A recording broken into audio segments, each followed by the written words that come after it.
పాకిస్తాన్ వణికి సచ్చింది మాత్రం అణుస్థావరాలు ధ్వంసమైనయా లేకపోతే అణు లీకేజ్ జరిగిందా అన్నటువంటి. ఏదైతే అమెరికాకి ఆ వంక పెట్టినే అర్జెంటుగా ఆపమని అడిగింది, వాళ్ళు ఆపారు. నిజంగా పాకిస్తాన్ గెలిస్తే అది ఆగేటటువంటి రకం కాదు, అది ప్రపంచానికి అందరికీ తెలిసిందే. అట్ ద సేమ్ టైం వాళ్ళు చేసే దిక్కుమాల ప్రచారానికి చూపించే ఆధారాలు ఏంటో తెలుసా? మనము దాన్ని ఏమంటారు, ఇప్పుడు ఒక మిస్సైల్ని వేసాం, ఆ మిస్సైల్ అక్కడికి వెళ్ళి పేలుద్ది, ఆ మిస్సైల్ శకలాలు చూపించి ఇదిగో మేము పడగొట్టామని చెప్తున్నారు.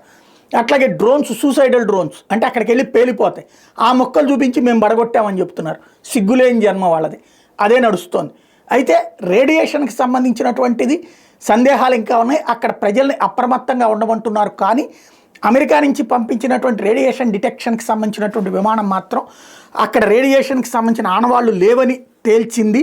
B350 AMS విమానం అన్నటువంటిది తాజాగా చెప్తున్నారు. ఎంతవరకు ఫ్యాక్ట్ అనేది తేలాల్సి ఉంది.